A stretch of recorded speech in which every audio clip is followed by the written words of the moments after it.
In this simple video tutorial, I'm going to share with you how you can hide chat on Instagram. You can simply hide your Instagram chat without deleting it in just few simple steps. To do this, simply head into your Instagram. In the message section, you will have to choose any chat you would like to get hidden. Let's say this chat right here. You will have to open it and tap next to their profile icon. Select the option of privacy and safety. Enable the option of vanish mode on. Get back to the chat page.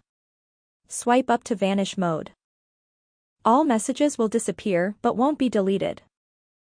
If you try opening this chat, you won't see any messages.